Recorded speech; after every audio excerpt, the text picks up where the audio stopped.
আজ দেখাবো লাউ চাষ। টবে কিভাবে সহজেই অল্প মাটিতে লাউ চাষ করা যায় এবং এত সুন্দর ফলন পাওয়া যায়।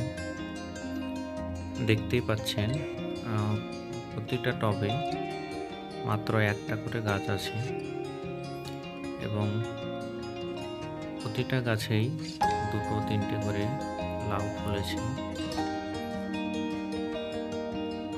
এবং লাউগুলো বেশ সুন্দর আছে। আপনারা যারা ছাদ বাগানে সবজি করতে চান বা অল্প জায়গা আছে, তারাও চাইলে টবে এইভাবে লাউ চাষ করতে পারেন।